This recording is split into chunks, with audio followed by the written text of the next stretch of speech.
Assalamualaikum warahmatullahi wabarakatuh. Izin memperkenalkan diri, nama saya Muhammad Rizkin. Dengan NIM 2206062 dari kelas B akan menjelaskan tentang sorting. Sorting tersendiri ialah proses mengatur sekumpulan objek menurut aturan atau susunan tertentu. Urutan objek tersebut dapat menaik atau ascending, yang artinya dari data kecil ke data yang lebih besar, atau menurun, atau bisa disebut juga descending, yang artinya dari data besar ke data yang lebih kecil.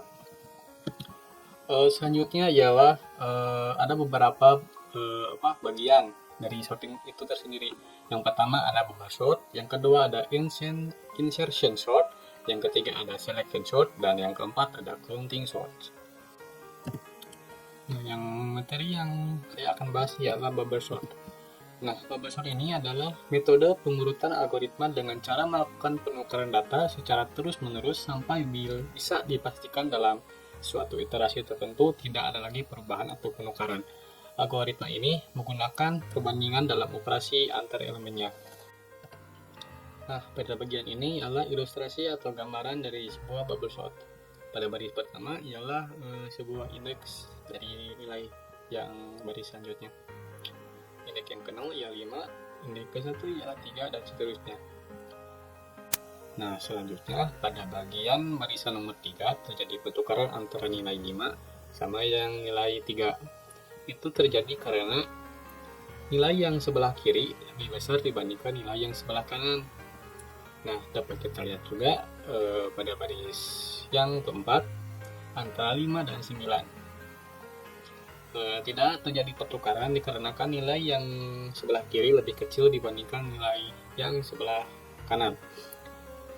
Inti dari sebuah ilustrasi ini ialah apabila sebuah nilai atau indeks yang sebelah kiri lebih besar dibandingkan yang sebelah kanannya, maka akan terjadi pertukaran. Dan apabila indeks atau nilai yang sebelah kirinya lebih kecil dibandingkan nilai yang sebelah kanannya, maka tidak ada terjadi pertukaran. Selanjutnya ialah contoh pemrograman dari bubble sort. Saya di sini menggunakan pemrograman bahasa Python. Mungkin saya akan menjelaskan sedikit dari beberapa sintak ini. Fungsi bubble sort ini ialah menerima sebuah array sebagai argumennya. Kemudian saya menentukan panjang array dengan n sama dengan len dalam kurung a. Setelah itu saya melakukan iterasi sebanyak jumlah elemen di dalam array dengan menggunakan perulangan for i in range dalam kurung n.2. Dalam setiap iterasi saya melakukan iterasi lain sebanyak jumlah elemen i min 1 dengan menggunakan perulangan for j in range dalam kurung 0,n min i min 1.2. Jika elemen ke j lebih besar dari elemen ke j plus 1, kita tukar posisi elemen tersebut dengan menggunakan statement rj r dalam kurung j, r dalam kurung j plus 1 sama dengan r dalam kurung j plus 1, r dalam kurung j. Setelah proses iterasi selesai, maka array tersebut sudah terurut dari yang terkecil hingga terbesar. Pada bagian terakhir, kita cetak isi array setelah diurutkan dengan menggunakan perulangan for i in range dalam kurung len dalam kurung r lagi. Nah, pada balasan selanjutnya ialah insertion sort. Insertion sort ini ialah sebuah algoritma pengurutan yang bersifat in-place atau tidak memerlukan penambahan ruang memori ekstra. Algoritma ini bekerja dengan membandingkan setiap elemen dengan elemen-elemen lain yang sudah terurut dengan menempatkan elemen tersebut pada posisi yang tepat di antara elemen-elemen tersebut. Selanjutnya ialah ilustrasi atau sebuah gambaran dari insertion sort. Di sini kita disuguhkan dengan nilai 4, 3, 2, 10, 12, 1, 5, dan 6. Nah, dapat kita lihat si insertion sort ini menandai terlebih dahulu angka yang kecil, kemudian dipindahkan sesuai urutannya. Contohnya seperti 4 dan 3 ini. Kan 4 itu nilai awal. Nah, ditandai dulu, terus selanjutnya angka 3 terus ditandai dulu, terus dipindahkan ke sebelah kiri atau sesuai urutannya. Terus baris yang ketiga sama ditandai dulu 3 dan 4-nya, kemudian angka yang 2 atau yang lebih kecil dari angka 3 sama 4 dipindahkan sesuai urutannya. Yang seperti itu. Selanjutnya ialah contoh pemrograman dari insertion sort. Saya juga di sini menggunakan bahasa Python. Mungkin saya akan menjelaskan sedikit. Dalam kode ini, fungsi insertion sort menerima sebuah list sebagai argumen. Kemudian loop pertama yaitu for i in range dalam kurung 1, len dalam kurung data titik 2. Loop pertama ini dijalankan untuk menelusuri setiap elemen dari list tersebut.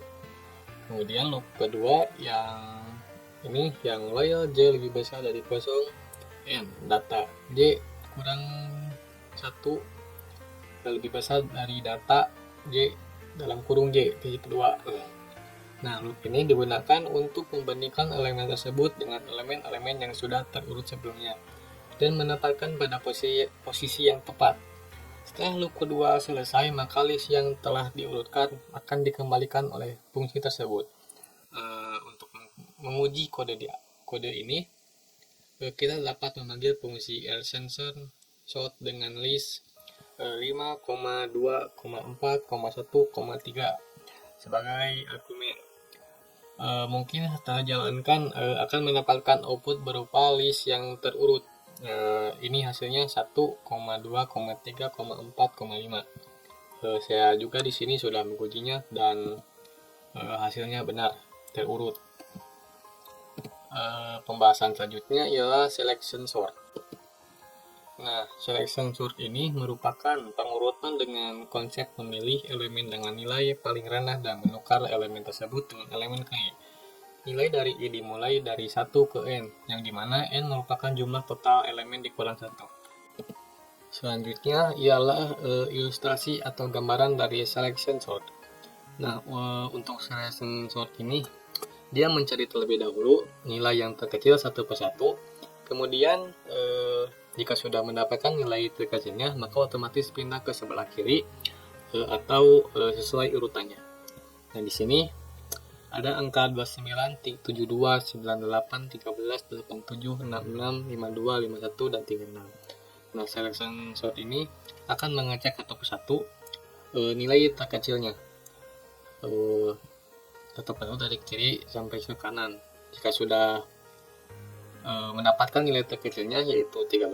Di sini ada nomor 13 ini nilai terkecil dari angka-angka yang di sini. Nah, angka 13 ini akan menukar atau saling menukar dengan angka 29 dan 29 akan dipindahkan ke sini. Begitu. Dan seterusnya. Selanjutnya ialah contoh pemrograman dari selection sort. Di sini saya menggunakan bahasa Python dan saya akan menjelaskannya. Fungsi selection sort ini menerima sebuah array sebagai parameter. Dalam fungsi ini terdapat dua looping. Looping yang pertama untuk berjalan melalui sebuah elemen array, sedangkan looping kedua berjalan hanya pada bagian yang belum terurut. Pada looping kedua, min index diinisialisasi sebagai indeks pertama dari bagian yang belum terurut. Kemudian looping kedua mencari indeks dari elemen terkecil di bagian yang belum terurut. Setelah looping kedua selesai, elemen dengan indeks min indeks ditukar dengan elemen pertama dari bagian yang belum terurut. Proses ini dilakukan sampai seluruh elemen array terurut. Selanjutnya ialah pembahasan counting sort. Nah, counting sort ini merupakan sebuah teknik pengurutan dengan cara menghitung jumlah kemunculan dari setiap data yang berada di dalam array. Pada algoritma ini, kita harus membuat sebuah array penampung untuk menyimpan jumlah kemunculan data di mana ukuran dari array tersebut harus sejumlah range angka yang bisa diinput oleh user. Algoritma ini dapat mengurutkan data dari besar ke kecil atau ascending dan kecil ke besar atau descending. Algoritma ini tidak cocok untuk set data dengan jumlah besar karena kompleksitas dari algoritma ini adalah 0 dalam kurung n tambah r, di mana n adalah jumlah item dan r adalah jarak dari inputan. Selanjutnya ialah ilustrasi atau gambaran dari counting sort. Jadi counting sort ini mengumpulkan terlebih dahulu angka-angka yang sama. Jika sudah semuanya dikumpulkan, selanjutnya akan diurutkan sesuai angka yang sama dan angka akan berurutan juga. Contohnya seperti ini. Ini input datanya acak. Lalu pada bagian count array semuanya dikumpulkan terlebih dahulu. Nolnya ada 5, satunya ada 3, duanya ada 4, tiganya nggak ada kosong, lalu 4-nya ada 2. Nah, ya kalau sudah terkumpul seperti ini, lalu pada bagian surat data akan diurutkan sesuai angka yang sama dan juga angka tersebut akan berurutan. Selanjutnya ialah contoh pemrograman dari counting sort. Saya di sini menggunakan bahasa Python. Nah, fungsi counting sort ini memiliki dua parameter, yaitu r yang merupakan list yang akan diurutkan dan max value yang merupakan nilai maksimum dari elemen-elemen di dalam r. Kemudian list counts dibuat dengan panjang sama dengan max value plus 1 dan diisi dengan 00. Di sini akan menyimpan jumlah munculnya setiap nilai unik dalam r. Lalu looping dilakukan untuk setiap elemen A di dalam R, kemudian jumlah munculnya elemen A ditambahkan 1 di dalam list count. Setelah itu, posisi saat ini diinisialisasi dengan 0. Kemudian looping dilakukan untuk setiap pasangan indeks nilai di dalam list count. Dan looping lagi dilakukan untuk jumlah munculnya setiap nilai. Setiap looping, elemen di posisi saat ini di R diisi dengan nilai saat ini.